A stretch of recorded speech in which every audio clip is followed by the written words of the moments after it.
నిన్న స్నానం చేసామని ఈ రోజు స్నానం చేయకుండా ఎలాగైతే మనం ఉండట్లేదో, నిన్న మొన్న ఆదివారం ప్రార్థనకి వెళ్ళాము కదా అని మళ్ళా ఆదివారం ప్రార్థనకి వెళ్ళకుండా మానేస్తామా? ప్రతిరోజు మనం స్నానం చేస్తున్నాం, ప్రతిరోజు వాక్యం చేద్దాం. మనం ఏం చేయాలి తెలుసా? మనకున్నటువంటి పాపమును కడుక్కోవాలి ఖచ్చితంగా. కొంతమంది రోజు స్నానం చేయకుండా ఉండలేరు, కొంతమంది పొద్దున్న సాయంత్రం స్నానం చేస్తారు, కొంతమంది ప్రతిరోజు స్నానం చేస్తారు, కొంతమంది వారానికి స్నానం చేస్తారు, కొంతమంది నెలకోసారి స్నానం చేసి కూడా ఉన్నారు. లేరంటారా మన మందిరంలో? మన మందిరంలో లేరంటారా? ఏ స్నానం గురించి మాట్లాడుతున్నాను నేను? శరీర సంబంధమైన స్నానం ఉంటుంది, అలాగే ఆత్మ సంబంధమైన స్నానం. అంటే ఒక వారం వస్తారు, 2 వారాలు రాయండి, నువ్వే వారం కోడిగినా నువ్వేం చేయవు?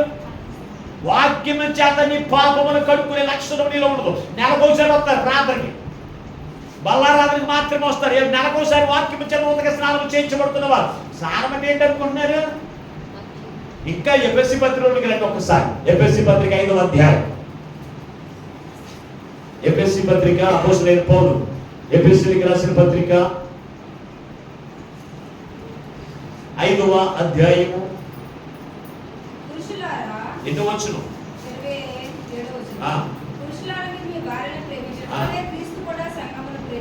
సంఘమును ప్రేమించి అది కళంకమైనను ముడత అయినను అగ్గి మరది ఏదైనను లేక పరిశుద్ధమైనది గాను నిర్దోషమైనది గాను మహిమగల సంగమ ఉన్నట్లు నిలబెట్టుకోవాలని వాక్యముతో ఉదక స్నానము ద్వారా పరిశుద్ధతను కలిగిస్తున్నాడు. అంటే దేవుని మందిరములో వాక్యము చేత ఉదక స్నానం ఎన్నిసార్లు అవుతుంది మీకు?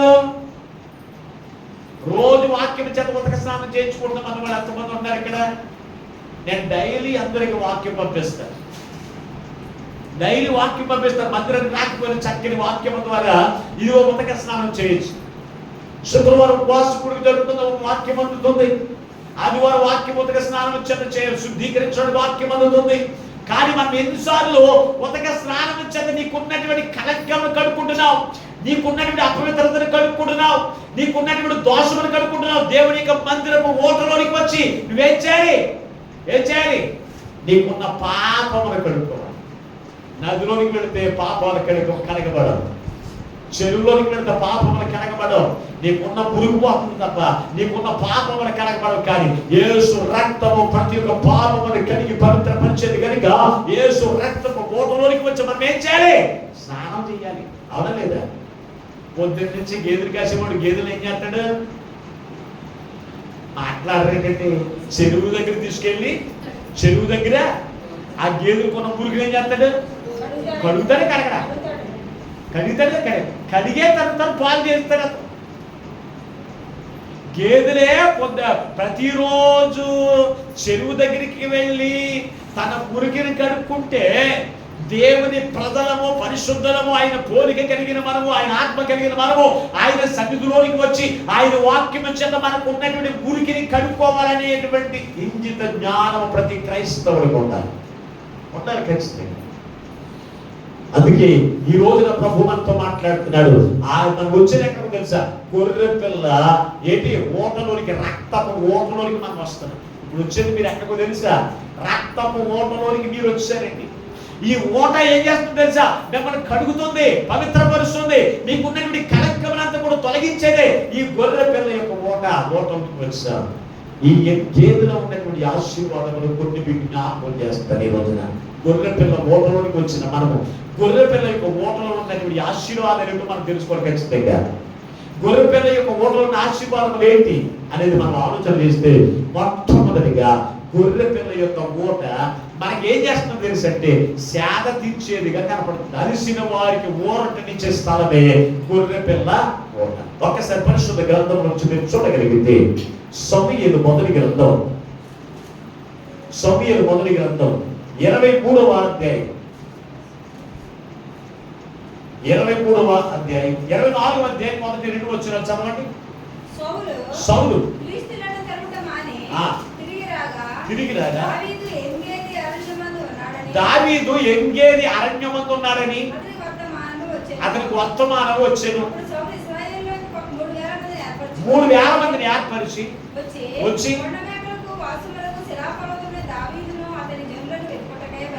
బయలుదేరను. అందులో సౌలు సంక్రాంతి వద్దకు పోగా దావీదును అతని జనులను ఆ గుహ లోపలి భాగంలో ఉండేది కనుక దావీదు జనులు అతని దృష్టికి ఏది మంచిదో అది నీవు అతనికి చేయనట్టు. ఇక్కడ చాలండి. ఇక్కడ ఒక సందర్భాన్ని మీ ఎదురు పెడుతున్నారు. సౌలు చేత తరమబడుతున్నాడు ఎవరో దావీదు. సౌలు చేత తరమబడుతున్నాడు. సౌలు దావీదును మామూలుగా శ్రమ పడతలేదండి. ఎక్కడ కనపడితే అక్కడ కొట్టేయడానికి, భోజనం దగ్గర కూర్చున్నప్పుడు కూడా ఈటి విసిరి చంపేయడానికి చూసిన వాడు సౌలు. అటువంటి ముమ్మారు వీటి విసిరాడు, అతను దొరకట్లేదు. దొరకకుండా అతను ఏం చేస్తాడో తెలుసా? ఈ సౌలు బాధలు భరించలేక, ఈ సౌలు పెట్టేటువంటి కష్టాలు, ఈ సౌలు పెట్టేటువంటి బాధలు భరించలేక ఇతను పారిపోయాడు. ఎక్కడికి పారిపోయాడు తెలుసా? ఎక్కడికి పారిపోయాడు తెలుసా? ఎంగేది అనేటువంటి స్థలంలోనికి వెళ్ళిపోయాడంట. ఎంగేది అనేటువంటి స్థలంలోనికి వెళ్తే అక్కడ ఆ సౌలు యొక్క బాధకు ఊరట అతను దొరికింది. సౌలు యొక్క బాధలు తప్పించబడ్డాయి. సౌలు యొక్క ఆ బాధలన్నీ కూడా తప్పించబడి ఎంతో సంతోషంగా ఎక్కడ ఎంగేదిలో దావీదు నివసిస్తున్నాడు. నివసిస్తూ ఉన్నప్పుడు ఈ దావీదు ఎంగేదిలో ఉన్నటువంటి సంగతి ఎవరికి తెలిసిందంటే సౌలుకి తెలిసింది. సౌలు తెలిసినప్పుడు 3000 మందిని సైన్యం వేసుకుని దావీదును చంపడానికి ఎక్కడికి వచ్చాడు? ఎంగేది అనేటువంటి స్థలంలోకి వచ్చాడు. ఎంగేది అనే స్థలం ఎక్కడ ఉందని మీకు చెప్పాను. పాలస్తీనా దేశమందు మృత సముద్రములకు పడమర భాగాన అదేం చేస్తుందంటే ఒక కొండకి లోపలికి ఒక గుహలాగా ఉంటుంది. ఆ గుహలోనికి ఏం పడుతుందో తెలుసు అంటే నీటి ఊటలు అందులో పడుతున్నాయి. ఆ పక్కన ఎంతో చుట్టూ అంత రాయి ప్రదేశం ఉంటుంది, ఖాళీ స్థలం ఉంటుంది. అక్కడికి ఎవరు వచ్చినా కానీ ఆ చల్లని ప్రదేశంలో బాధలు మరిచిపోయేటువంటి స్థలం, కష్టాలు మరిచిపోయే స్థలం. కనుక ఆ స్థలంలో దావీదు ఉన్నాడనే సంగతి తెలుసుకుని సౌలు కూడా వచ్చాడు. వచ్చిన సౌలు ఏం చేయాలి? కోపంతో వచ్చాడు, పగతో వచ్చాడు. వచ్చిన సౌలు ఏం చేయాలి? దావీదును చంపాలి కదా. ఆ గుహలోనికి అంటే ఎంగేది స్థలంలోనికి ఎవరు సౌలు కూడా వచ్చేసాడు. 3000 మంది సౌలు కలిసి ఏం చేస్తున్నారు? చంపడం మానేసి నిద్రపోతున్నారంట. ఏం చేస్తున్నారు? చంపడం మానేసి నిద్రపోతున్నారు. అప్పుడు దావీదు ఏం చేశాడో తెలుసా? ఆ సౌలుకు ఉన్నటువంటి ఆ వస్త్రపు చెంగులు కోసుకుని ఆ యొక్క ఎంగిలో నుంచి పైకి వచ్చి, సౌలా, దేవుడు నిన్ను నా చేతికి అప్పగించాడయ్యా అని పైనుండి మాట్లాడిన స్థానం ఏది దేవుని పెట్టారా? అంటే ఈ రోజున మన యొక్క జీవితాల్లో కూడా మనము కూడా అలసిపోతున్నాం. మనం ఎవరిని బట్టి? భర్తను బట్టి, భార్యను బట్టి, బిడ్డలను బట్టి, కుటుంబాన్ని బట్టి, బంధువులను బట్టి, వారు పెడుతున్నటువంటి బాధలను బట్టి, వారు పెడుతున్నటువంటి కష్టాలను బట్టి, లేకపోతే నువ్వు వారమంతా కూడా నువ్వు కష్టపడి పనిచేసి కుటుంబం కొరకు అలసిపోయినటువంటి స్థితి కలిగిన నీవు ఎక్కడికి వెళ్ళాలని తెలుసు అంటే ఓరటనిచ్చే స్థలమైన దేవుని మందిరానికి మనం వెళ్ళాలి. దేవుని యొక్క మందిరానికి పెడితే ఆ మందిరంలో మనకి ఏం దొరుకుతుందో తెలుసు అంటే ఓరట దొరుకుతుంది. ఓరట దొరుకుతుంది. దేవుని బిడ్డారా, సౌలు ఎంతో కోపంతో వచ్చాడు. ఆ కోపమునంతా కూడా మరిచిపోయేటట్లు చేసిన స్థలం ఏంటో తెలుసా? ఆ ఎంగేది అనేటువంటి స్థలం. దావీదు సౌలు బాధ పెడుతూ ఉంటే ఆ బాధల వల్ల భరించలేక ఎక్కడికి వచ్చాడు తెలుసా? దైవ సన్నిధి అనబడినటువంటి గొర్రె పిల్ల ఓట అనబడినటువంటి ఎంగేదిలోనికి వచ్చాడు. సౌలు పెట్టిన బాధలన్నీ కూడా భరించిపోయేటట్టు చేసిన స్థలమే ఏదో తెలుసా? ఎంగేది. అందుకే ఒక చక్కని మాట రాశాడండి యెషయా గ్రంథం 50వ అధ్యాయంలోనికి వెళ్ళి ఒక్కసారి. యెషయా గ్రంథం 50వ అధ్యాయము 4-5 వచనాలు చదువుకుందాం. 4 వచనం చదవండి. అలసిన వారికి మాటల చేత ఓరటనిచ్చే జ్ఞానము నాకు కలుగునట్లు దయచేసి ఉన్నాడు. శిష్యులు వినున్నట్లుగా చాలండి. దేవుని ప్రతి ఉదయం నేను దేవునికి సన్నిధిలో ఎందుకు నేను మోకరించి ప్రార్థన చేస్తున్నాను తెలుసా? అలసిన వారికి ఓరటనిచ్చే నీ మాటలు నాకు అందించు. అలసిన వారికి ఓరటనిచ్చే నీ మాటలు నాకు అందించు అని ఏం చేస్తున్నాడు? ప్రభు యొక్క సన్నిధిలో ప్రార్థన చేస్తున్నాడు. మీరు అలసిపోలేదు? వారమంతా కూడా పనిచేసి కుటుంబం కొరకు కష్టపడి పనిచేసి ఏమైపోతున్నారు? అలసిపోవట్లేదా? నీ భర్త విషయంలో మాటల వల్ల కానీ, క్రియల వల్ల కానీ, దెబ్బల వల్ల కానీ, నిందల వల్ల కానీ, లేకపోతే నీ బిడ్డల విషయంలో వారి మాటల వల్ల కానీ వారి క్రియల వల్ల కానీ అలసిపోయినటువంటి జీవితం, విరక్తి చెందిన జీవితం కలిగి నువ్వు ఎక్కడికి రావాలో తెలుసా? దేవుని సన్నిధిలో. దేవుని సన్నిధి మనకేం చేస్తుంది తెలుసా? ఆయన మాటల చేత దేవుడు మనకేం చేస్తాడు? అలసటను తొలగించే స్థలమే దేవుని సన్నిధి. అమ్మ ప్రార్థనకి రాలేదంటే అలసిపోయారండి, వారం అంతా కూడా పనిచేసి అందుకే ప్రార్థనకి రాలేకపోయారు అంటారు. అలసిన వారు ఎక్కడికి రావాలి? ఎక్కడికి రావాలి? ఓరటనిచ్చే స్థలమైన దేవునికి సన్నిధికి రావాలి. దావీదు ఇదిగో సౌలు చేత అలిసిపోయాడండి, బాధలు భరించలేక. అటువంటిప్పుడు ఎక్కడికి వచ్చాడో తెలుసా? దైవ సన్నిధిలోనికి వచ్చాడు. అతనికి ఏం దొరికిందో తెలుసా? ఓరట దొరికింది. ఓరట దొరికింది. సౌలు కోపముగా వచ్చాడు. అక్కడికి వచ్చిన 8 గేదెలకు వస్తే ఇతని కోపం వచ్చింది, కోపము తొలగిపోయి ఏమొచ్చింది? హాయిగా. హాయిగా ఉంటేనే కదా నిద్ర వస్తుంది, అవునా లేదా? కొంతమందికి ఇంటి దగ్గర నిద్ర రాదు. ఇంటి దగ్గర ఎంత నిద్రపోదామని నిద్ర రాదు. మందిరానికి వచ్చే వాక్యం చెప్తుంటే నిద్ర వచ్చి ఎత్త ఉంటుంది, ఊరిక ఊగిపోతా ఉంటారు దెయ్యాలంటే ఉండగా.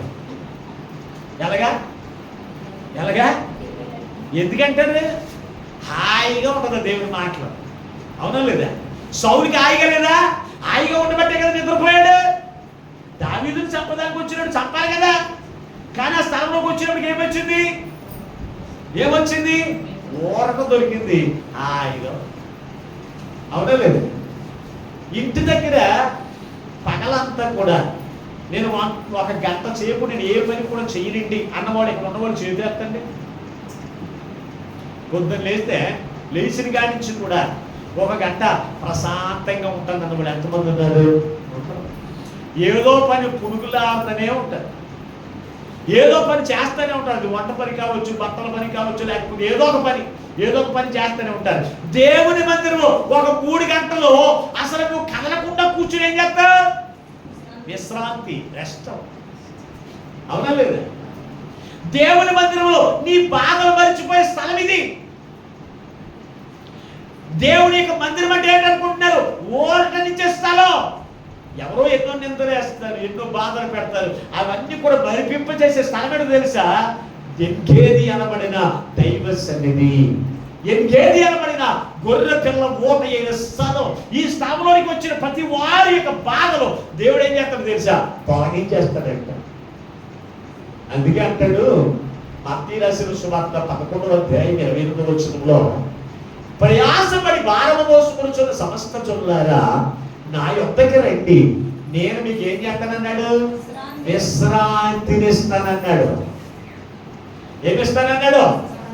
విశ్రాంతినిస్తానన్నాడు. అంటే ఊరటనిచ్చే స్థలం, విశ్రాంతినిచ్చే స్థలం ఏంటో తెలుసా? దేవుని మందిరం. దేవుని మందిరం. నీ కుటుంబ భారము, నీ భర్త భారము, నీ భార్య భారము, నీ బిడ్డల భారము, అయ్యా ఇదిగో నీ బంధువుల భారమును భరిస్తున్నటువంటి దేవుని బిడ్డలారా, ఇదిగో మీరు ఎక్కడికి రండి అన్నాడు? నా యొద్దకి రండి, మీకు ఏమిస్తాను అంటున్నాడు? అలిసిపోయిన మీ ప్రాణాలకి సేద తీర్చే స్థలం. అందుకే దావీదు భక్తుడు అంటాడు, శాంతికరమైన జలముల యొద్దకు నన్ను నీవు నడిపించుచున్నావు అంటున్నాడు. శాంతికరమైన జలముల యొద్దకు నీవు నన్ను నడిపించుచున్నావు. అక్కడికి వస్తే నాకు ఏం దొరుకుతుందో తెలుసా? శాంతి దొరుకుతుంది. ఆ జలముల ద్వారా శాంతి దొరుకుతుంది, నెమ్మది దొరుకుతుంది అని ఎప్పుడు కూడా దావీదు దైవ సన్నిధిని కోరుకునేవాడు. ఎందుకో తెలుసా? అతని జీవితంలో శాంతి కలగడానికి, మనశ్శాంతి దొరికే స్థలం ఎందుకు తెలుసా? దేవుని మందిరం మీద దేవుడు ఉన్నారు. ఈ సంగతి చాలా మందికి తెలియక కుటుంబం పట్ల శాంతి లేనప్పుడు, మనశ్శాంతి లేనప్పుడు ఏం చేస్తారు తెలుసా? ఆ మనశ్శాంతి లేకుండా అక్కడే కూర్చొని ఏడుస్తూ బీపీలు షుగర్లు తెచ్చుకుంటారు తప్ప దేవుని మందిరానికి వచ్చి మనశ్శాంతిని కలిగించే నీ మాటల చేత, ఓరటనిచ్చే నీ మాటల చేత, అయ్యా నాకు ఓరటని కలిగించునైనా, నాకు మనశ్శాంతిని కలిగించునైనా అని ప్రార్థించేవారు ఎంతమంది ఉంటున్నారండి? అందుకే ఈ రోజున ప్రభు మనతో మాట్లాడుతున్నాడు. గొర్రె పిల్ల మూటలో మనకి ఏం దొరుకుతుందో తెలుసా? అలసిపోయిన నీ ప్రాణములకు శాంతి తీర్చే స్థలమే దేవుని మందిరం. మందిరం, ఎన్గేది అనబడిన దేవుని మందిరం. అందుకే ఆ మందిరంలో అయ్యా గొర్రె పిల్ల ఓటలోనికి నేను వస్తే నాకు మనశ్శాంతి దొరుకుతుంది అని ఆ సన్నిధిని ఎప్పుడు కూడా ఏం చేయకూడదు, మనం మిస్ అవడానికి వీల్లేదు, పోగొట్టుకోవడానికి వీల్లేదు దేవుని బిడ్డారా. అందుకే మధుమంటుంది, అయ్యా ఇదిగో ఎన్గేదిలో ఉన్న ద్రాక్ష వనములో ఉన్న పువ్వులతో సమానం అంటున్నాను.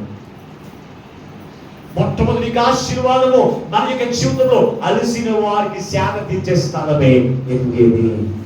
రెండవ ఆశీర్వాదం ఏమిటి అంటే గనుక దేవుని బిడ్డారా, ఎన్గేదిలో మనకి ఆ దాగు చోటు ఉన్నది. ఎన్గేది అనే స్థలం మన దాగు చోటు ఉన్నది. పరిశుద్ధ గ్రంథంలో మీరు చూడగలిగితే దినవృత్తాంతంలో రెండవ గ్రంథం 20వ అధ్యాయము మొదటి 2 వచనాలు చదువుకుందాం. దినవృత్తాంతములు 2వ గ్రంథం 20వ అధ్యాయము. మోయాబీయులను అమ్మోనీయులను అంతలో కొందరు వచ్చి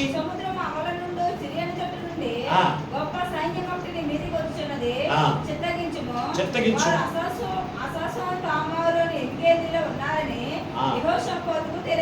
అసస్సోను తామారు అనేటువంటి ఎన్గేదులు ఉన్నారని యెహోషాపాతుకు తెలియజేసేది. యెహోషాపాతు కాలంలో, అతను రాజుగా ఉన్నటువంటి కాలంలో ముగ్గురు రాజులు, ముగ్గురు కూడా శత్రువులే. అక్కడ రాశాడు అమ్మోనీయులు, మోయాబీయులు అనేటువంటి ముగ్గురు రాజులు దండెత్తి వచ్చి ఎవరి మీదకి వచ్చారు అంటే కనుక దేవుని ప్రజల మీదకి దండెత్తి వచ్చారు. వచ్చిన వారి మీదకి దండెత్తి వచ్చి వారిని హతమార్చవలసిన వారే కదా. కానీ వీళ్ళు ఎక్కడ దాక్కున్నారంట? ఎన్గేదిలో ఉన్నారంట. ఎన్గేదిలో ఉన్నారు. ఎన్గేది అనేటువంటి స్థలం దాగు చోటు. ఎన్గేది అనేటువంటి స్థలం దాగు చోటు. ఎక్కడ దేని నుంచి దాక్కోవాలి అంటే కనుక శత్రువు యొక్క చేతిలో మనం పడకుండా దాక్కునే స్థలం ఏంటో తెలుసా? దేవుని మందిరం. అందుకే పరిశుద్ధ గ్రంథంలో దావీదు భక్తుడు చాలా చక్కని మాట రాశాడండి. ఒకసారి కీర్తన గ్రంథం 32వ కీర్తన 7వ వచనాన్ని ఒకసారి చదవండి. 32వ కీర్తన 7వ వచనం, నా దాగు చోటు నీవే, శ్రమలో ఉన్నప్పటికీ నీవు నన్ను రక్షించున్నావు, నన్ను ఆవరించి ఉన్నావు అంటున్నాడు. చాలా జాగ్రత్త. దేవుణ్ణి దాగు చోటుగా చేసుకుంటే ఆయన మనల్ని ఆవరిస్తాడంట. దావీదు భక్తుడు దేవుణ్ణి ఎలా చేస్తున్నాడు తెలుసా? నా దాగు చోటు నీవే అన్నాడు. అంటే దావీదు భక్తుడు అతని మీదకి శ్రమ వచ్చిన, సౌలు చంపడానికి వచ్చినప్పుడు దాక్కున్నది స్థలం ఏంటో తెలుసా? ఎన్గేదిలో అతడు దాక్కున్నాడు. ఎన్గేది శత్రువుకి చేతిలో పడకుండా చేసింది, శత్రువునే అతని చేతికి అప్పగించింది. అందుకే అంటున్నాడు, శత్రువుకి చేతిలో నేను పడకుండా నా దాగు చోటు నీవే. చాలా మంది పాటలు పాడతారు కానీ యేసుక్రీస్తును దాగు చోటుగా చేసుకోలేదు. నా దాగు చోటు నీవేనయ్యా, యేసుని సన్నిధిలో ఉంటానయ్యా, నా దాగు చోటు నీవేనయ్యా. ఎంత చక్కగా పాడతారో. కానీ యేసుక్రీస్తుని దాగు చోటుగా ఉంచుకోరు. దైవ సన్నిధి మనకి దాగు చోటు. అందుకే నీ సన్నిధి నాతో రానియడదా మేము ఇక్కడి నుంచి ఎక్కడికి కూడా ప్రయాణం చేయనన్నారు ఇశ్రాయేలు ప్రజలు. అంటే ఇశ్రాయేలు ప్రజలకు దేవునికి సన్నిధి దాగు చోటు. అందుకే ఆ దాగు చోటు ఒక్క రోజు మనం దేవుని సన్నిధికి వెళ్తారంట, ఆ సన్నిధి మనం ఏం చేస్తారంటే ఆవరిస్తుంది.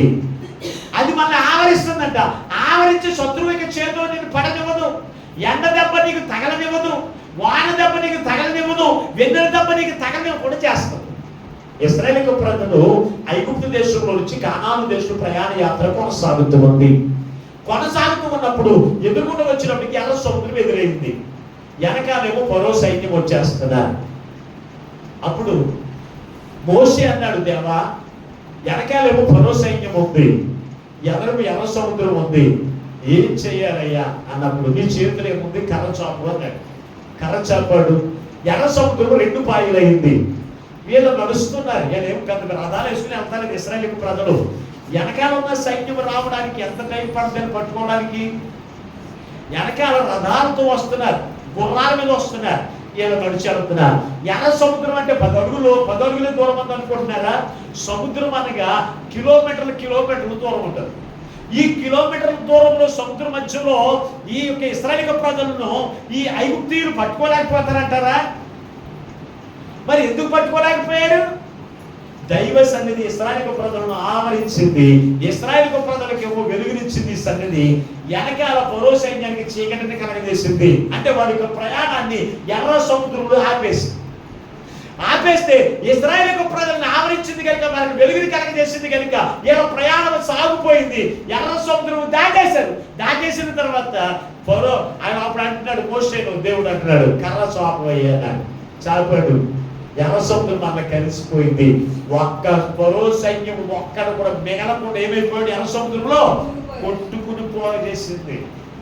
మరి ఇశ్రాయేలు ప్రజలకు శత్రువుల యొక్క హాని వారి మీద కలగకుండా చేసింది ఏదో తెలుసా? దైవ సన్నిధి. ఒక్కరోజు మనం దేవుని సన్నిధిలో గడిపినంట, ఆయన సన్నిధిలో ఉన్న కాపుదల నిన్ను ఆవరించి వారమంతా నిన్ను కాపాడుతున్నావు. ఎండ దెబ్బల విషయంలోను తెగులు నీ మీదకి రాకుండా, ఎండ దెబ్బ నీకు తగలకుండా, వెన్నుల దెబ్బ నీకు తగలకుండా కాపాడే స్థలమే దైవ సన్నిధి. ఆ సన్నిధి ఒక విలువ నీకు తెలియకుండా, ఆ సన్నిధి నన్ను ఆవరిస్తుంది, నేను సన్నిధికి వెళ్తాను సంగతి నీకు తెలియకుండా, దైవ సన్నిధిని నీ దాగు చోటు అని గుర్తించకుండా దైవ సన్నిధిని విడిచిపెట్టి నువ్వు ఎక్కడ తిరుగుతున్నావు? ఇంట్లో పడుకుంటే నేను కాపుదల కలిగి ఉంటాను, ఇంట్లో పడుకుంటే అనారోగ్యం పోతుందని అనుకుంటారు. లేదు, ఈ రోజున ద్వారక లేకపోతే పద్మరాగం బలహీనత కలిగి ఉన్న దైవ సన్నిధిలోకి ఎందుకు వచ్చారో తెలుసా? దైవ సన్నిధిలోకి వస్తే దేవుడే ఇదిగో దేవునికి సన్నిధి ఒక కాపుదల మాతో వెంటొస్తుందని దేవునికి సన్నిధిలోకి రావడం జరుగుతుంది. ఇంకా మీకు అర్థం ఇంకా చూస్తే కనుక అక్కడే 81వ కీర్తన 7వ వచనం చదవండి ఒకసారి. 81వ కీర్తన 7వ వచనం, ఆపత్కాలమందు నీవు నాకు మొరపెట్టగా నేను నిన్ను విడిపించితిని, ఉరుము దాగు చోటులో నుండి నీకు ఉత్తరమిచ్చితిని. ఉరుము ఎక్కడ బయలుదేరుతుంది? ఆకాశంలో బయలుదేరుతుంది. ఉరుము ఎక్కడ బయలుదేరుతుంది? దైవ సన్నిధిలో బయలుదేరుతుంది. దైవ సన్నిధి దాగు చోటైతే ఉరుము శత్రువులకు భయములు కలిగించేది. దైవ సన్నిధి శత్రువుకి ఏం చేస్తుంది తెలుసా? భయమును పుట్టించేది. దేవుని బిడ్డ, శత్రువును భయం పుట్టించేది. అది ఏ భయం? ఆపత్కాలమందు అంటున్నాడు. ఆపదలు చాలా రకాలుగా వస్తాయి. ఆపదలు ఆదివారం లేకపోతే సోమవారం సీట్లు అంత డబ్బులు కట్టాలి. డబ్బులు ఇది ఒక ఆపద. డబ్బులు కట్టాలి. ఈ ఆపద వచ్చినప్పుడు నువ్వేం చేస్తావు? ఒకసారి నువ్వు చెప్పండి, ఒకసారి దాక్కుంటావు. ఎక్కడ? ఇంట్లో దాక్కుంటావు. వారం చదువుతాను, 2వ వారం చదువుతాను, 3వ వారం ఊరుకున్నాడు. ఆపత్కాలంలో నేను నీకు మొర్ర పెట్టగా, అయ్యా ఇదిగో ఉరుము దాగు చోటులో నుంచి నువ్వు నాకు ఉత్తరం ఇచ్చిందివి అన్నాడు. అంటే దైవ సన్నిధిని దావీదు భక్తుడు దాగు చోటుగా చేసుకున్నాడు. అందుకే ఎన్ని ఆపదలు వచ్చి దావీదు భక్తుడికి తెలుసా? ఇశ్రాయేలు ప్రజలను చెరగొనుకుని వెళ్ళిపోయారు.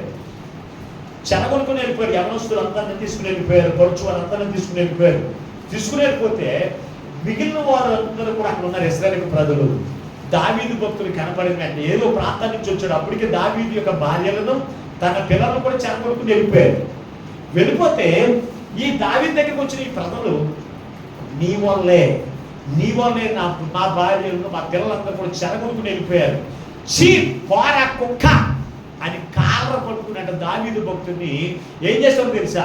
బయటిని ఈడ్చేసి రాళ్ళు కొట్టేయడం మొదలెట్టారు. కొడితే దావీదు భక్తుడు ఎక్కడికి వెళ్ళాడు తెలుసా? ఎక్కడ దాక్కోలేదు. ఎక్కడ దాక్కుని ఎక్కడికి వెళ్ళిపోయి తెలుసా?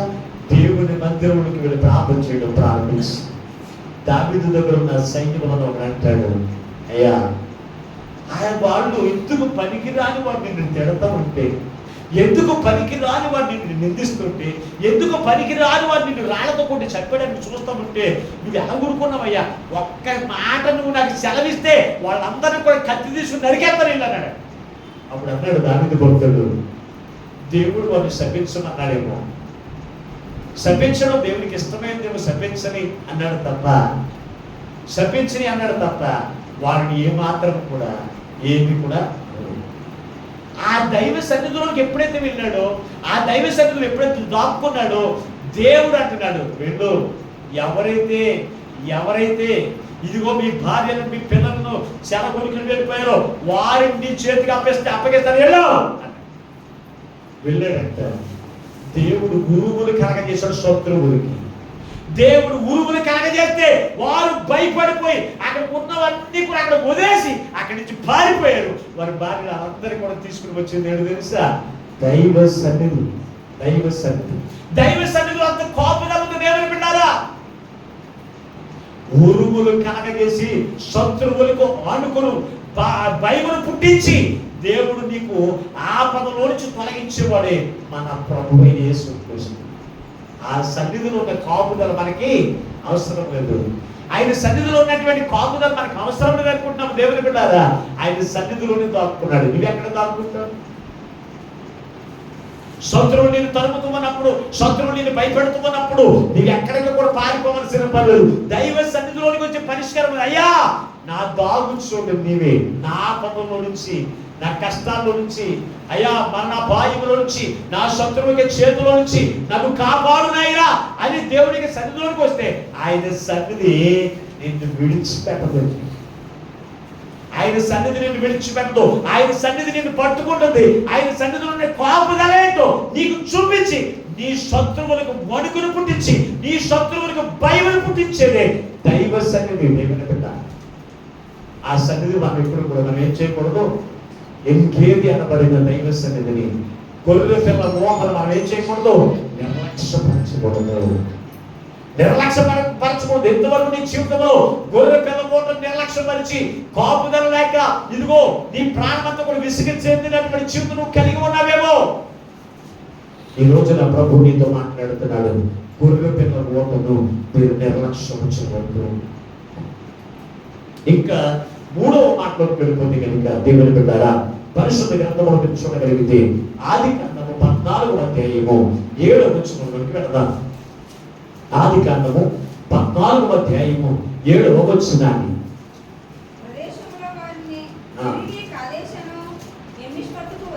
వచ్చి అసస్సోను తామారులో ఉన్న కాపురమున్న అమోరీయులను కూడా కొట్టిరి. మూడవ ఆశీర్వాదం, జయమునిచ్చే స్థలము ఎంకేది. ఇందాక మీకు జ్ఞాపకం చేశాను, దినవృత్తాంతములు 2వ గ్రంథంలో అసస్సోను తామారు అనబడిన ఎంగేది అన్న. ఎంగేది అనేటువంటి పేరు మరొక పేరు ఉంది. ఆ పేరు తెలుసా? అసస్సోన్ తామార్. అలాగే ఇశ్రాయేలు ప్రజలు ఆ యొక్క ఎంగేదులోకి రాకముందు ఎంగేది అనేటువంటి ప్రాంతం ఎవరితో నింపబడింది అంటే అమోరీయులతో నింపబడింది. ఈ అమోరీయులు ఎవరు అంటే కనుక అన్య జనాంగము, విగ్రహారాధికులు. ఆ ప్రాంతము అందరితో కూడా నింపబడ్డ ఆ ప్రాంతంలో వారందరూ కూడా నింపబడ్డారు. నింపబడిన ఆ ప్రాంతంలోకి ఇశ్రాయేలు ప్రజలు వచ్చి ఆ ప్రజలందరినీ కూడా ఏం చేశారంట? హతమార్చిరి, కుట్టి వారిని చంపి వారి మీద జయమును పొందిన స్థలమే, జయ జీవితం ఇచ్చిన స్థలమే అసస్సోన్ తామార్ అంటే ఎంగేది. ఈ రోజున మన జీవితంలో జయమునిచ్చే స్థలం అని తెలుసు అంటే దేవుని మందిరమేనండి. అందుకే దావీదు భక్తుడు ఎక్కడికైనా యుద్ధానికి వెళ్ళాలంటే అతను చేసే పని తెలుసా? దేవుని మందిరానికి వెళ్ళి, అయ్యా ఇదిగో పలానా వారి మీదకి నేను యుద్ధానికి వెళ్తున్నాను, నువ్వు జయమునిచ్చేవాడు నీవే కనుక నీ సహాయమును నీ విజయము కలిగినటువంటి హస్తము నా మీద ఉంచునాయినా అని దైవ సన్నిధిలో ప్రార్థించుకుని వెళ్ళేవాడు. ఆ సన్నిధి అతని మీదకి వెళ్ళి అతని యొక్క జీవితంలో జయ జీవితంలో పొందుకునేటట్లు చేసేది. ఈ రోజున దేవుని బిడ్డారా ఆలోచన చేయండి. దైవ సన్నిధిలో విజయమును పొందుకుంటాం. దైవ సన్నిధిలో మనకి విజయమునిచ్చే స్థలం, ఆ విజయమునిచ్చే స్థలాన్ని మనం విడిచిపెట్టి మనం తిరగకూడదు. దేవుడు లేకపోతే నాకు జయము రాదా? దేవుడు లేకపోతే నాకు జయ జీవితం ఉండదా అంటే ఖచ్చితంగా జయ జీవితం ఉండదండి. దైవ సన్నిధిలోకి మనం ఎప్పుడైతే వెళ్తామో, దైవ సన్నిధిలో మనం ఎప్పుడైతే కోరుకుంటామో, ఆ దైవ సన్నిధి మన యొక్క జీవితంలో గొప్ప జయ జీవితం ఇస్తుందండి, ఇస్తుంది. మా కుమార్తె ప్రీతి ఉంది. ఆ కుమార్తెకు అసలు చదవడమే సరిగా రాదు. ఇప్పుడు బీటెక్ ఇంజనీరింగ్ చదువుతుంది. మరి ఎవరిని బట్టి చదువుతుంది అంటారు? ఒక్క సంవత్సరం కూడా ఫెయిల్ అవ్వలేదండి నా కుమార్తె, ఖచ్చితంగా చెప్తున్నా. మరి ఏ అనుభవం బట్టి తెలుసా? ఆ పిల్ల ఎప్పుడు కూడా దైవ సన్నిధి నిర్లక్ష్యం చేయదు. దైవ సన్నిధి ఆ కాపుదల, ఆ దైవ సన్నిధిలో ఉన్న విజయం ఇచ్చే స్థలాన్ని విడిచిపెట్టలేదు కనుక ఆ దైవ సన్నిధిలో ఉన్న విజయం ఆ బిడ్డ వెంటనే వెళ్తుంది. తన అన్నలు అంటారు, అసలు నీకు ఏమీ రాదు, ఎలా పాస్ అయిపోతున్నాయి అక్కడ రాజ్యం. తన అన్నలు చాలా బాగా మాట్లాడగలరు, బాగా చదవగలరు, కానీ వారి యొక్క జీవితంలో అప్పుడప్పుడు అపజయాలు వస్తూనే ఉన్నాయి ఖచ్చితంగా. మరి మా కుమార్తె ఎప్పుడు కూడా ఫెయిల్ అవ్వలేదు. మరి దేని బట్టి అంటే కనుక మనకున్న జ్ఞానమును బట్టి మనం విజయం పొందుకోమండి. మనకున్నటువంటి తెలివితేటను బట్టి విజయం కాదండి. దైవ సన్నిధిని మనం కోరుకునే వారికి మనం ఉన్నప్పుడు ఖచ్చితంగా మన యొక్క జీవితంలో దైవ సన్నిధి యొక్క విజయం అనేది మనకు వస్తుంది ఖచ్చితంగా. చాలా మంది సన్నిధి విడిచిపెట్టేసి తెగ చదివేస్తారండి ఇంటి దగ్గర. ఏంటంటే పొద్దున పరీక్షలు రాయాలంట, వెళ్ళిందన్న ఫెయిల్ అయిపోతున్నా. మా కుమార్తె క్రిస్మస్ అనగా కూడా, క్రిస్మస్ అయిన తర్వాత ఆమెకి ఎగ్జామ్స్, మెయిన్ ఎగ్జామ్స్ ఉండేవి. కానీ ఆ క్రిస్మస్ లో రాత్రి అంతా నిద్ర లేకుండా గడిపి మళ్ళీ పొద్దున్నే మళ్ళీ పరీక్షలకు వెళ్ళేది, పాస్ అయిపోయింది.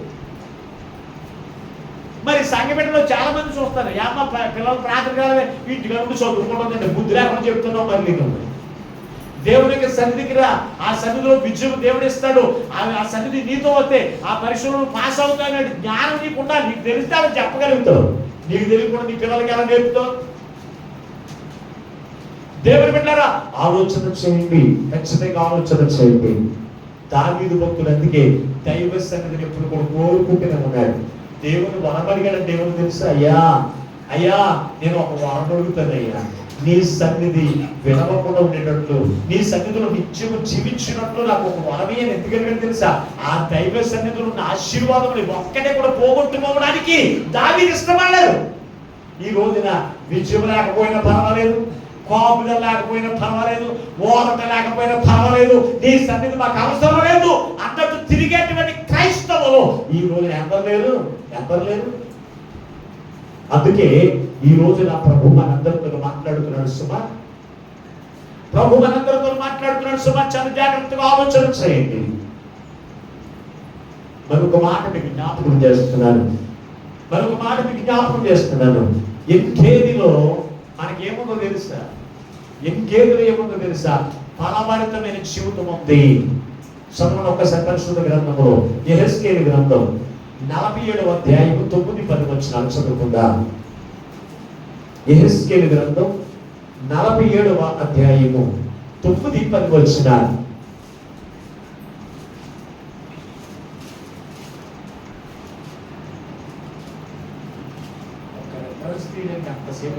గ్రంథాలై వీటికి తప్పమంది ఇచ్చాయి. చదవండి.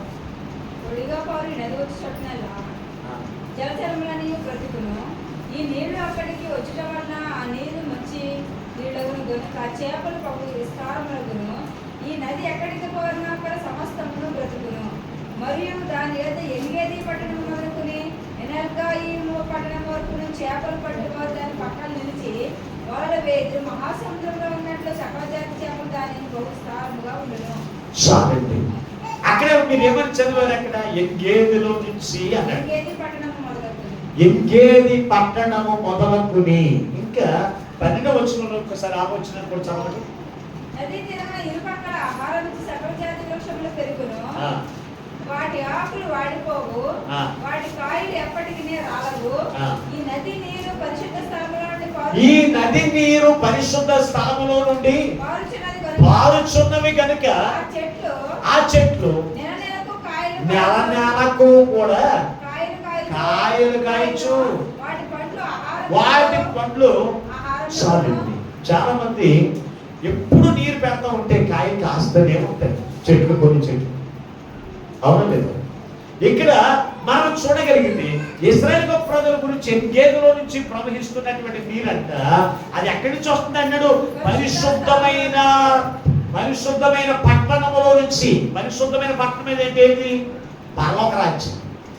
ఈ రోజున దేవుని యొక్క మందిరంలో నీరు దేనికి సాదృశ్యం అంటారంటే వాక్యానికి సాదృశ్యం. ఈ రోజున వాక్యము ఇదిగో ఈ సంఘంలో ప్రవహిస్తుందంటే ఈ నీరు ఎక్కడి నుంచి వస్తుంది అనుకుంటున్నారు? ఎక్కడి నుంచి వస్తుంది అనుకుంటున్నారు? పరిశుద్ధమైన పట్టణం అనగా పరలోక పట్టణంలో నుంచి ప్రవహించు నది ఇది. ఇది ఎక్కడి నుంచి? ఈ లోకంలో ఉన్నటువంటి గోదావరి నది నుంచి వచ్చిన నీరు కాదు. ఈ లోకపు మాటలు కాదండి ఇక్కడ చెప్పే మాటలు దేవుని బిడ్డారా. అందుకే యెషయా ఇందాక మీరు చదివిన వాక్య భాగం అంటున్నాడు, ఇదిగో నీ ప్రజలైన వారికి ఊరటనిచ్చు నీ మాటలు అయ్యా నువ్వు నాకు అందించున్నాయని ఉదయమున ఆయన సన్నిధిలో మోకరించి ప్రార్థన చేసినటువంటి జీవితం. ఈ రోజున ఈ మాటలు మీకు అందించడానికి పరలోక సంబంధమైన వాక్యమైన నీరు ప్రవహింప చేయడానికి దైవజనులు ఎప్పుడు మోకరించి ప్రార్థన చేస్తారు తెలుసా? తెల్లవారుజామున 4 గంటల మొదలుకొని దేవా నీ పరలోక సంబంధమైనటువంటి వాక్యమైన నీరు మాకు అందించు, నీ బిడ్డలైన వారికి అందించున్నాయని ఆ వాక్యమును తీసుకొచ్చి మీకు అందించడానికి వస్తూ ఉంటే ఆ నీరు భుజించడానికి, ఆ నీరు చేత మీ దప్పికలు తీర్చుకోవడానికి ఆశ లేనటువంటి వారు ఎంతలో ఉంటున్నారండి. అందుకే వారి యొక్క బ్రతుకులో ఫలింపడట్లేదు, వారి యొక్క జీవితంలో అభివృద్ధి పడట్లేదు, వారి యొక్క జీవితంలో ఫలభరితమైన జీవితం కనబడట్లేదు. ఎప్పుడైతే గేదెలో మనం జీవిస్తే మన జీవితాలు ఎలా ఉంటాయో తెలుసా? 49వ అధ్యాయం ఆదికాండంలో వినండి ఒక్కసారి. ఆదికాండము 49వ అధ్యాయము 22వ వచనాన్ని ఒకసారి చదవండి. ఆదికాండము 49వ అధ్యాయము 22. యోసేపు ఫలించేది కొమ్మ. ఎక్కడ ఫలించాడంట? ఇప్పుడు చెప్పండి, ఎక్కడ ఫలించాడు? ఓట యొద్ద. ఏ చెరువు ఓట అనుకుంటున్నారు మీరు? యోసేపు ఏ చెరువు దగ్గర ఉన్నాడు? మీరు ఎప్పుడైనా గమనించారా? లేదు కదా. ఈ రోజు అందుకే ప్రభు మనతో మాట్లాడుతున్నాడు. వారి చెట్లు ఎప్పుడు కూడా ఎండిపోవు, నెలగా కూడా కాయలు కాస్తూనే ఉంటాయి అంటున్నాడు. నది దగ్గర ఉన్న చెట్లు ఎండిపోతాయా? దేవుని యొక్క సన్నిధిలో పెరుగుతున్నటువంటి బిడ్డలు ఎండిన స్థితి కలిగినటువంటి వారిగా ఉంటారా? దేవుని మందిరంలో ఉన్న ప్రతి ఒక్కరు కూడా ఎలా ఉండాలి తెలుసా? నేనైతే నా దేవుని మందిరము పచ్చని ఒలివ మొక్క వలె ఉన్నట్టున్నాడు దావీదు భక్తుడు. నీవేమన్నావు? ఎప్పుడు చూసినా ఆశీర్వాదం లేని జీవితమే, ఎప్పుడు చూసినా ఆశీర్వాదం నా జీవితంలో లేదంటే ఎప్పుడు చూసినా ఎండిన స్థితి లేకుండా గల కారణం తెలుసా? ఎప్పుడు కూడా దైవ సన్నిధి కోరుకోకే, ఎప్పుడు కూడా దైవ సన్నిధి ఓట యొద్దకు వచ్చి ఆయన ఓటలో ఉన్నటువంటి ఫలింపును పొందుకోకే. నువ్వేం చేయలేకపోతున్నావు తెలుసా? అభివృద్ధిని జీవితం లేదు. మరి యోసేపు అంతకంతకు ఎలాగవుతున్నాడు? ఓట యొద్ద ఏం చేశాడు? ఓట యొద్ద ఫలించేది కొమ్మ వలె నేను ఉన్నానని యోసేపుని గురించి దేవుడు ఎందుకు మాట్లాడాడు ఆ మాట తెలుసా? మరి నువ్వు ఎక్కడున్నావు? దేవుని యొక్క ఓట దగ్గర ఉంటే ఎందుకు ఫలించు? ఎందుకు నీ జీవితంలో పచ్చని జీవితం లేదు? యోసేపు దేవుని ఓట దగ్గర పెరిగాడు. ఎలా ఉన్నాడు తెలుసా? మహారాజు తర్వాత రాజు అంతటి వాడు అయిపోయాడు. దేవుని బిడ్డారా, ఈ రోజున ఆ ఓట సంగతి నీకు తెలుసుంటే నీ పిల్లల్ని ఎక్కడ పెంచుతావు తెలుసా? దేవుని మందిరంలో పెంచుతావు. ఈ రోజు నీ పిల్లల్ని ఈదులంటే వదలం, ఎలా పడితే ఆ పనికి ఈ పనికి పంపం. దేవుని ఓటలో పెంచితే ఆ పిల్లలు యోసేపు వలె గొప్ప ఉన్నతమైన శిఖరాలు ఎక్కేటువంటి వారికి ఉండాలని కోరుకుంటే దేవుని సన్నిధిలోని పిల్లలు పెంచాలి ఖచ్చితంగా. అంతేకాని ఓటను విడిచిపెట్టి తిరిగితే చెట్లు ఎండిపోతాయి. అవునా లేదా? చెట్లకి నీరు లేకపోతే ఏమవుతాయి? మాట్లాడండి. ఎండిపోతాయా లేకపోతే ఇంకా పచ్చగా పొలిచేస్తాయా? తాడి చెట్లకి అయితే నీళ్ళే ఎక్కర్లేదు. ఏ చెట్లకి? కొంతమంది పిల్లలు ఏమంటారు తెలుసా? తాడి చెట్లకు ఉన్నవారు అంట. అంటే వాళ్ళు ఎక్కడ పెరుగుతున్నాడన్న ఆ మాట అయితే ఎక్కడ పెరుగుతున్న వాళ్ళు అంటారు? ఈదులంట తిరుగుతున్న వాళ్ళని, మాట కూడా తిరుగుతున్న వాళ్ళని, దేవుని ప్రేమ లేని మరి దేవుని యొక్క ఊటలో ఏ ఫలాలు కాయాలి నువ్వు? గలతీ పత్రికలో రాశారు కదా, ఆత్మఫలం ఏమనగా ప్రేమ, సంతోషం, సమాధానం, దీర్ఘశాంతం, దయాళత్వము, ఆశా నిగ్రహము. ఇవేమన్నా ఉంటున్నాయండి దేవుని మందిరంలో పెరుగుతున్న వాళ్ళకి? దేవుని మందిరంలో పెరుగుతున్నారు కానీ ప్రేమ ఉంటుందా? దీర్ఘశాంతం ఉంటుందా? సహింపు ఉంటుందా? ఆ దీర్ఘశాంతము లేకే ఎవరో ఒకటి ఇంటి బట్టి ఎవరో మారతారండి. ఇద్దరు భార్య భర్తలు ఉన్నారంట. ఇద్దరు భార్య భర్తలు ఉంటే భర్తకు దేవుడు అంటే అసలు ఇష్టం ఉండదా? మంచిగా కాదు. భర్తకే దేవుడు అంటే ఇష్టం ఉండదా? ఈమె దేవుడి సన్నిధి విడిచిపెట్టకుండా ఉండదా? దేవుడి సన్నిధిలోకి వెళ్ళకపోతే ఈమెకి ఆకలి తీరినట్టు ఉండదు. ఈవిడేమో దేవుడి సన్నిధికి వెళ్ళిపోవాలనుకుంటుంది. అప్పుడు భర్త అంటే పొద్దున్న పనులకి వెళ్తా, ఓ భార్యామణి, నీవు గీని దేవుని మందిరానికి వెళ్ళావా, ఈ రోజు నా చేతిలో చచ్చవే అన్నాడంట. అనేసి పనిలోకి వెళ్ళిపోతే ఈమెకు దేవుని యొక్క సన్నిధి మీద ఎంత ప్రేమ ఉందో భర్తకు తెలుసు కదా. భర్తకు తెలియదంటారా? భార్య కూడా భర్తకు తెలియదా? భర్త కూడా భార్యకి తెలియదా? ఇవి ఎలాగ మందిరానికి వెళ్ళిపోతాను అనుకున్నాడు. ప్రార్థన వేళ అవుతుందనగా ఇతను ఏం చేశాడు? పనుల నుంచి వచ్చేసాడు. వచ్చి పెద్ద బడి తెచ్చి కూర్చున్నాడంట కుర్చీలో. ఇవి ప్రార్థనకి వెళ్ళిపోయింది. ప్రార్థనకి వెళ్ళిపోతే ఈమె రాని ఈవిడ ఎలా చనిపేద్దాం అనుకున్నాడు కదా.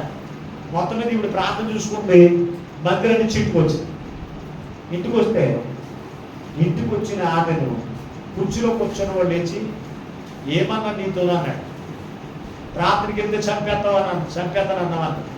కాటుకుంటే ఇంటి మీద పెట్టుకుంటే వచ్చాడంట. పొర మీద పెట్టి పొర వెళ్ళిపోయి చెత్త కొట్టేసాడంట. పడుతున్నాడు. కొట్టేసినట్టు రక్తపు మడుగులు పడిపోయి ఉంది. ఇతడు తన భార్యను కొట్టడానికి ముందే బ్రాందీ సీసాలు తెచ్చుకున్నాడు. తాగాడు శుభ్రంగా. భార్య కొట్టాలంటే ఇంకా ధైర్యం కావాలి కదా. ప్రేమ ఉండడానికి శుభ్రంగా తాగి ఉన్నాడు. సీసగా పక్కన ఉంది. ఆమెను పొడిచేద్దామని అనుకున్నాడు. పొడిచి చంపేద్దామనుకున్నాడు. కొట్టిన సావలేదు, చంపేద్దామని అనుకున్నాడంట. అనుకుని సీసగా బద్దలు కొట్టి అది ఏం చేసాడు తెలుసా? ఆవిడ చంపేయడానికి పడిపోయి రక్తపు మడుగులో ఉన్నటువంటి ఆమెను చంపేయడానికి వెళుతున్నాడంట. అలాగే ఎదరికెళ్ళాడంట. ఆ రక్తంలో పాలేసాడంట. జారి పడిపోతాడంట. ఆ సీసా బిగ్గు పక్కన దిక్కుందండి. ఎవరికే? పొడుద్దామన్న వాడికి దిగిపోయింది. పొడుద్దామనుకున్న వాడికి దిగిపోయిందంట. దేవుని పెట్టారా? ఆమెను చూసి ఆ రక్తం మడుగులో ఉన్న ఆమె గూరుగుతూ లేవలేక ఆమె లేచి తన పక్కింటి వారిని పిలిచిందంట. ఏమన్నా తెలుసా? అమ్మా, నా భర్త చావు సిద్ధంగా ఉన్నాడయ్యా, కదా హాస్పిటల్కి తీసుకెళ్తా ఏమో ఇద్దరిని అంటారు. వచ్చి హాస్పిటల్ తీసుకెళ్ళారంట. తన భర్త ఆమె కూడా సంజీవు లెక్కలు ఉన్న తర్వాత అప్పుడు అనుకుంటాడంట, దైవ సన్నిధి కలిగిన వారికి ఎంత ప్రేమ ఉంటుందా? నా భార్య నేను చంపేద్దాం అనుకున్నాను కదా. నా భార్య యొక్క చావు చూద్దాం అనుకున్నటువంటి నన్ను ఇంత కషాయి వాడిని కూడా ప్రేమించే ప్రేమ ఉందా? దేవునికి సన్నిధిలో అంత ప్రేమ ఉంటుందా అని చెప్పి తెలుసుకున్నాడంట. తెలుసుకుని దైవ సన్నిధిలో నడిపించబడి అతను తన బ్రతుకంతా కూడా సాక్షిగా మార్చబడ్డాడు. ఈ రోజున నీ భర్త నిన్ను తిడితే సహించుకుంటుందా? నీకు నీ భర్త కంటే 10 రెట్లు ఎక్కువ తిడతావు. నీ భార్య కంటే 10 రెట్లు ఎక్కువ తిడతావు, కొడతావు. మళ్ళీ నువ్వు దేవుని మందిరానికి వెళ్తావు. అంటే నువ్వు దేవుని సన్నిధికి వెళ్తున్నావు, కానీ దేవుని సన్నిధి యొక్క పూట ఫలాలను ఫలించట్లేదు. అంచోమ చెట్టు కూడా చూసే వ్యాసధారణ కలిగిన జీవితం కాదు. వ్యాసధారణ కలిగిన క్రైస్తత్వం మన జీవితంలో ఉండడం కాదు. నీలో ఏముండాలో తెలుసా? దీర్ఘశాంతం, సహింపు ఉండాలి నీలో. నేను సహించను అని ఎలా చెప్తున్నావండి?